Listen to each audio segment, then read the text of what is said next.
Fala pessoal, boa tarde, sejam muito bem-vindos ao nosso mais novo quadro do Revolução. Depois de você, minha vida mudou. Depois de Jesus, o que aconteceu em nossas vidas após conhecer o autor e salvador da nossa fé, após conhecer o amado da nossa alma?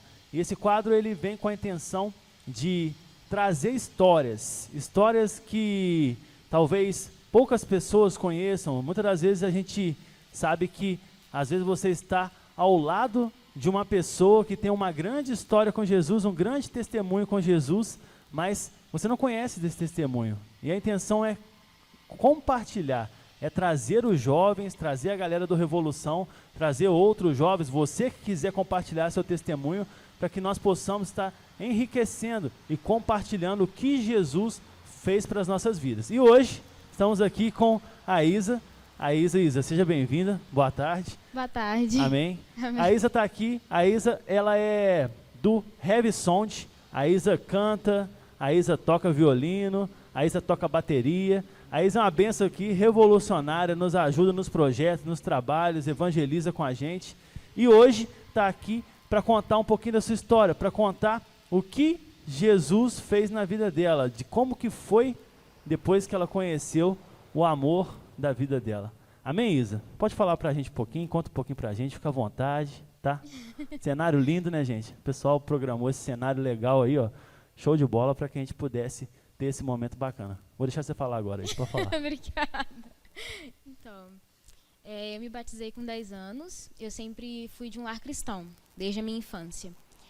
E eu sempre fiquei dentro da igreja. Os meus pais, eles trabalhavam muito dentro da igreja. Então, assim, eu sempre estava em comunhão com a igreja. Mas eu me batizei com 10 anos, mas acho que a minha conversão real, em que eu entendi de fato que Jesus morreu por mim, tinha que perdoar os meus pecados, foi no ano de 2016. Foi quando eu entendi qual que era o plano de salvação de Deus para a minha vida. E aí eu comecei a seguir ele convicta daquilo. E foi de 2016 depois, aconteceram várias coisas na minha vida em que eu me via em situações em que eu não tinha saída. O ano de 2016 foi um ano bem tranquilo, estava no auge da minha conversão, estava trabalhando na igreja. Na época eu não era membro da PIB, eu era de uma outra igreja, também sempre uma bênção. E depois do ano de 2017 foi quando tudo mudou. A minha mãe, ela tinha mania de falar que eu era a alegria da casa na época. Porque eu sempre estava sorrindo, sempre brincando, fazendo piada com tudo. Igual eu faço aqui, eu era a alegria da casa. E aí, de 2017 para cá, as coisas mudaram. Os meus pais, eles tinham várias brigas, eu tinha problemas em casa em relação aos meus pais. No ano de 2017, eu perdi a minha avó. E acho que foi a morte mais próxima que eu já sofri em toda a minha vida. Eu nunca tinha ido em um velório. Foi a primeira vez que eu fui, foi no enterro da minha avó, que eu fui em um velório em um cemitério. Então, foi um baque para toda a minha família. Para mim, principalmente, porque eu nunca tinha passado por aquela situação. É impressionante, só incomodar. Sempre, a gente, quando é adolescente, às vezes você não valoriza tantas mortes acontecendo na família, né? E às vezes até pessoas que são parentes mesmo, mas sempre tem uma, né, que parece que desperta a gente, né? Parece que, caramba, agora tirou de mim mesmo algum pedaço, parece que realmente mexeu com a gente, né? Foi, realmente. A minha mãe até, ela lembra, às vezes, hoje, ela fala como que eu fui dramática quando eu soube da notícia, que eu estava no colégio, eu fiquei sabendo lá, eu voltei para casa desesperada, mas eu nunca demonstrei como que isso de fato tinha me afetado, a morte da minha avó. E no colégio eu também passava por vários problemas. Só que eu não gostava de demonstrar as minhas fraquezas. Eu sempre fui uma pessoa muito durona comigo mesma. E eu gostava de passar para as pessoas que eu não tinha problema na minha vida. Minha vida era 100%, eu tinha Jesus, estava tudo tranquilo, meu Deus, ele fazia por mim. Uma espécie de proteção, né? Uma espécie de cápsula, né? Sim, foi uma proteção que eu me coloquei me impedindo de viver todas as coisas ruins. Eu evitava todos os sentimentos ruins que eu tinha.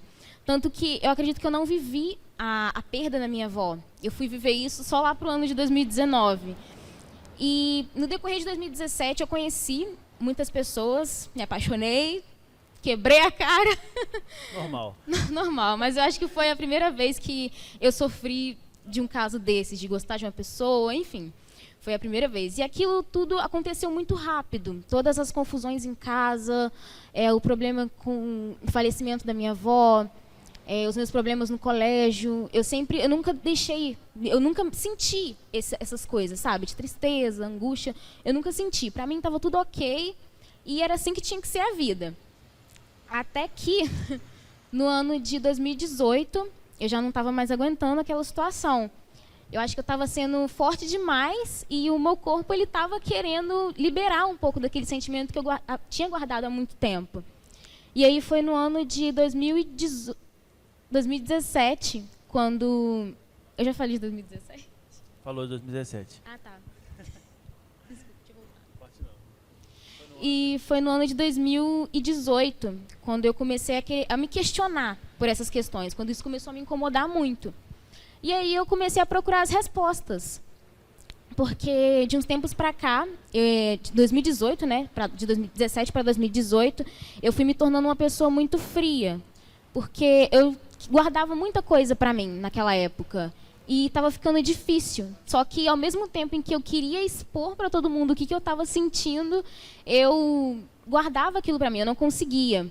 É o pensamento que eu tenho hoje, de que se eu expor as minhas vulnerabilidades para nada, vai ser em vão. Mas se eu expor as minhas vulnerabilidades para Deus, aos pés da cruz, aí vai ter um porquê, vai ter uma resposta. Mas na época eu não tinha essa maturidade que eu tenho hoje para entender o porquê de eu estar passando por tudo aquilo, sabe? Para quem que eu ia expor tudo isso. Então, eu me fechei muito. E nisso que eu me fechei muito, eu já não era mais a mesma em casa. Eu me tornei uma pessoa muito quieta. Às vezes eu tinha crise de ansiedade, eu tinha crise de pânico. E minha mãe ela ia falar comigo, mas eu não aceitava que eu tinha aquilo, sabe? Eu não queria aceitar que eu sofria, eu passava por esse problema de ansiedade, de uma possível depressão. Eu não queria aceitar isso. Eu sentia o sentimento, mas eu não aceitava que era aquilo. Porque pensar naquilo era como se...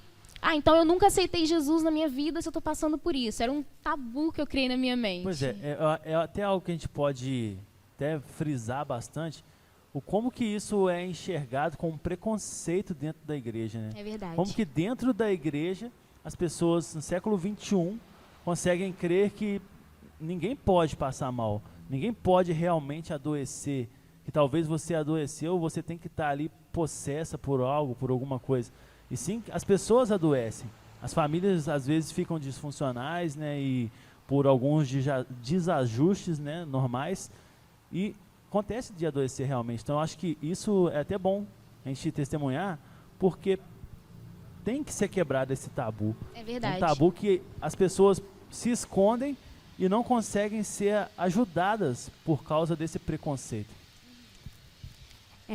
É uma coisa que eu criei, essa coisa pra mim, sabe? De que se eu passava por problemas, então é porque eu nunca tinha aceitado Jesus ou é porque Jesus não estava na minha vida. E como na época eu queria muito manter a minha pose de sempre durona, eu precisava passar para as pessoas que a minha vida era 100%. Por mais que não fosse, as pessoas que moravam comigo em casa, elas sabiam que eu tinha mudado, que eu não era a mesma pessoa de antes. E depois disso eu comecei a sofrer muitas crises de ansiedade, uma atrás da outra, mas eu não aceitava conversar com as pessoas sobre isso, nem mesmo com as pessoas em casa. Então, assim, eu me coloquei dentro de um buraco, abri a minha caixinha de sentimentos, mas só eu sabia que eu estava passando por aquilo, sabe? E foi um momento em que eu me senti muito sozinha. Eu pensava que Deus não me amava mais, que meus pais não me amavam mais, porque toda aquela confusão que acontecia em casa, a culpa era minha. Eu me culpava muito, sabe? E já estava cansada de tudo isso, de passar por tudo isso. E foi só no ano de 2018, de 2019, já passou 2018. Foi só no ano de 2019, quando eu comecei a entender o porquê de tudo aquilo que está acontecendo comigo. Eu sempre fui uma pessoa, eu não sei se eu já falei aqui na entrevista, mas eu sempre gostei muito de ajudar outras pessoas, sabe? De dar conselho, de estar ali para poder ajudar, dar um conselho, um ombro para chorar, um par de ouvidos para poder ouvir o que a outra pessoa está passando, mas eu nunca me deixei ser ajudada dessa forma. Eu meio que criei essa muralha na minha vida. E foi só no ano de 2019 quando eu comecei a entender os planos de Deus para minha vida, de fato, com aquele problema.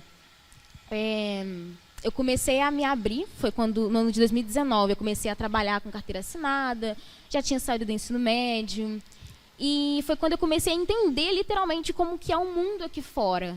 Entendi com a visão de um cristão, de uma cristã. Eu entendi como que eu tinha que me portar dentro de um trabalho, o que eu tinha que falar, o que eu não podia falar, de quais formas eu podia agir. E foi aí que Deus começou a trabalhar na minha vida. Comecei a ficar mais firme na igreja, dentro dos meus cargos, com mais responsabilidade. E foi aí que eu consegui entender que se eu estava passando por aquilo, se eu passei por todas essas coisas, é porque Deus ele queria, de uma certa forma, me usar para poder aconselhar outras pessoas, sabe? Ser um instrumento de cura na vida de outras pessoas. E foi aí que eu comecei a pensar em cima disso. Eu comecei a orar a Deus, pedindo explicações do porquê que eu passei por tudo isso, porquê que eu me fechei. Porque eu passei por toda uma crise de identidade durante toda aquela época para trás. E aí eu comecei a me abrir, eu comecei a fazer um tratamento psicológico e psiquiatra com os profissionais da área. Eu comecei a conversar com os irmãos da igreja, eu recebi muita oração mesmo. Comecei a conversar com os meus pais, eu comecei a me abrir com os meus pais. E foi aí que eu contei para eles que toda aquela situação que eu passava, não só da minha parte interna, mas tudo aquilo da parte externa que acontecia dentro de casa, eu colocava culpa em mim, sabe? E foi aí que minha mãe começou a entender o peso de toda aquela situação também. Então, assim, a minha relação com a minha mãe foi de 0 a 100. Melhorou 100% depois dessa conversa. Tanto que, na época, né, em que eu passava por tudo isso, a forma que eu tinha encontrado de tentar acabar com o sentimento interno foi causar machucados de forma externa em mim, sabe? E minha mãe nem tinha noção que essas coisas aconteciam comigo. E foi aí que eu contei para ela, eu conversei com as minhas irmãs, a minha irmã Gabriela, ela sempre esteve do meu lado, ela sempre soube tudo que acontecia na minha vida. E foi no ano de 2019, quando eu entendi essa situação. Eu comecei a entender, eu acho que eu entendi, eu usei muito como base o texto que fica em Mateus 26, que é quando Jesus vai para o Getsemane, né? Que fala que ele ficou muito triste na época. Quando ele estava no monte, ele se sentiu sozinho. Tanto uma alma amargurada até a morte, né? Exatamente. O que ele sentiu não foi fácil. E eu pensei comigo que se Jesus, quando ele veio à Terra como um homem, ele passou por todas essas coisas de tristeza, de angústia, tanto que na oração ele pede para Deus, né, que se for possível afastar dele esse cálice. Eu fiquei pensando, se Jesus passou por todas essas etapas da vida, por que eu vou pular essas etapas da vida? Por que eu vou me fechar para isso? Porque eu comecei a entender que a tristeza ela faz parte da vida tanto quanto a alegria também. E foi aí que eu comecei a trabalhar isso em mim. Foi um momento de autoconhecimento dentro da palavra de Deus. E foi aí que tudo começou a mudar. Eu comecei a sentir verdadeiramente que eu era uma pessoa amada, sabe? Eu era uma pessoa querida por Deus.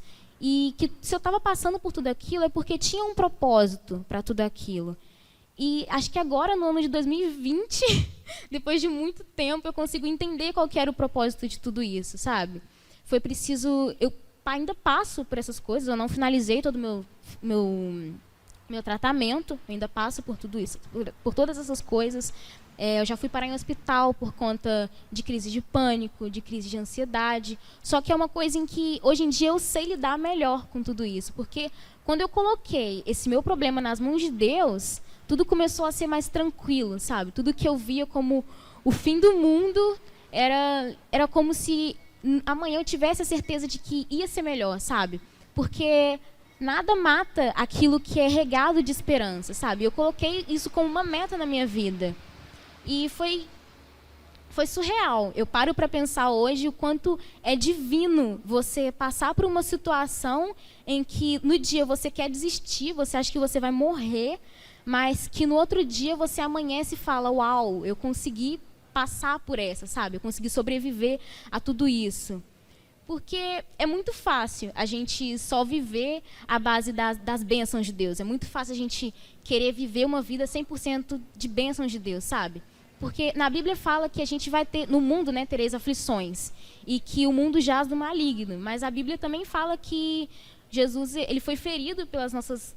Foi ferido, né, pelas transgressões... Eita, Pelas nossas iniquidades, né? Isso. Ele foi ferido pelas nossas iniquidades, mas que no terceiro dia ele retornou da morte, entendeu? E por ele nós temos essa salvação. Então eu coloquei isso na minha vida. Uma frase que eu uso muito quando eu estou nesses momentos de crise é de uma frase de uma cantora, da cantora Priscila Alcântara.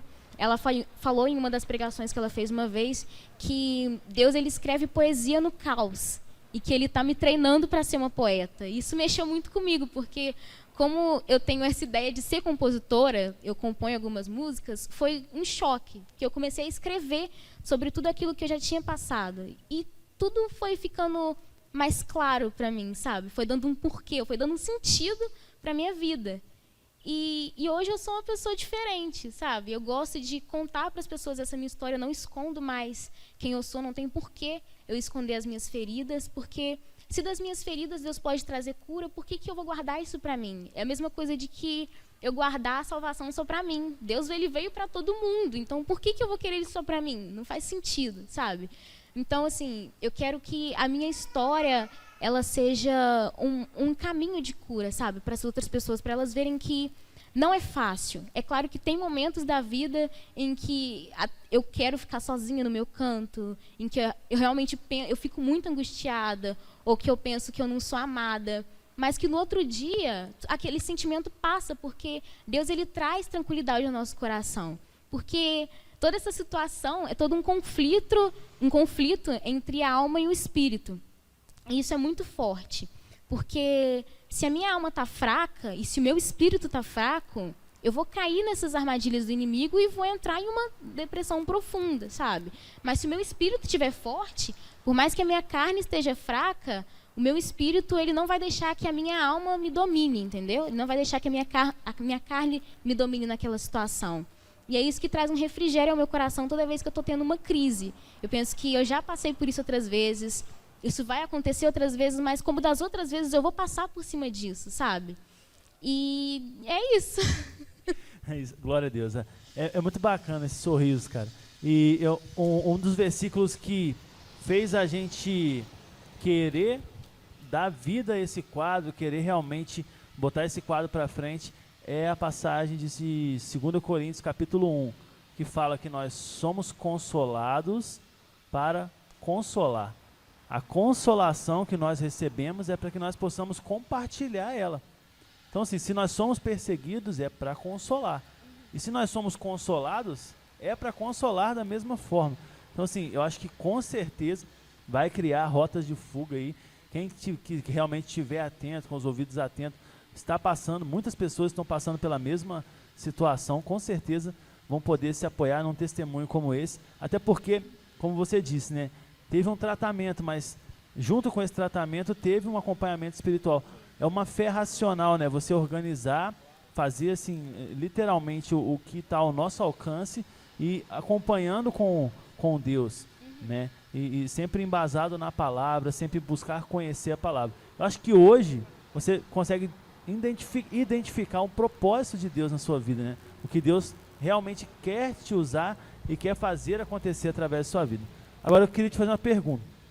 Essa é a pergunta assim, que eu imaginei já no final do quadro, e a hashtag da programação de hoje é: depois de Jesus, sua vida mudou? Completamente, completamente. Eu acho que a minha maturidade mudou, o meu sorriso mudou, eu me tornei de novo a alegria da casa, como minha mãe falava, e eu consigo ver a vida com mais tranquilidade, sabe? É claro que as dificuldades elas vão vir, mas eu vejo tudo com mais tranquilidade, tentando sempre colocar Deus à frente daquela situação. O que Jesus faria no meu lugar, né? Essa é toda a questão. Então, assim, depois disso a minha vida mudou completamente. Amém. Amém, Isa. Obrigado, tá? Você está aqui com a gente hoje no quadro. Espero que outras pessoas venham após essa conversa, após verem essa conversa, como que foi bacana, como que vai ser importante, é importante a gente poder compartilhar realmente o que Jesus fez para nós, né? Isso, eu acho que a gente só entende de verdade quem é Jesus e o amor dele quando vocês têm esse sentimento de querer compartilhar, porque ele compartilhou todo o amor que ele tem Então, assim, não tem por que nós guardarmos para nós isso. Então, a gente tem que realmente compartilhar, tem que realmente levar o amor. Deus abençoe você, que Amém. você continue essa bênção aí para nós aí, ajudando sempre a gente aí, que cada dia mais possa descobrir o propósito de Deus na sua vida. Amém? Amém. Galera, é isso. A gente está chegando ao fim do nosso quadro. Eu vou pedir já de uma vez para você não se esquecer, se inscreva lá no canal, tá? Dá um like aí e compartilha esse vídeo com aquela pessoa que você identificou, que a gente sempre conhece pessoas que estão passando por momentos assim. A gente sabe que a juventude hoje vive uma deficiência na área emocional e isso tende a aumentar. Então nós precisamos nos policiar, precisamos ajudar. Abra os seus olhos. Nós, como igreja, precisamos abrir os nossos olhos, cuidar dos nossos jovens, nossos adolescentes. Não podemos deixar eles morrendo sozinhos, morrendo precisando de ajuda. Amém? Deus abençoe a vida de todos. Deus abençoe mais uma vez essa programação, que a cada dia mais nós possamos estar levando aí a palavra de Deus e o amor de Jesus aonde quer que vocês estejam. Obrigado, galera. Até mais.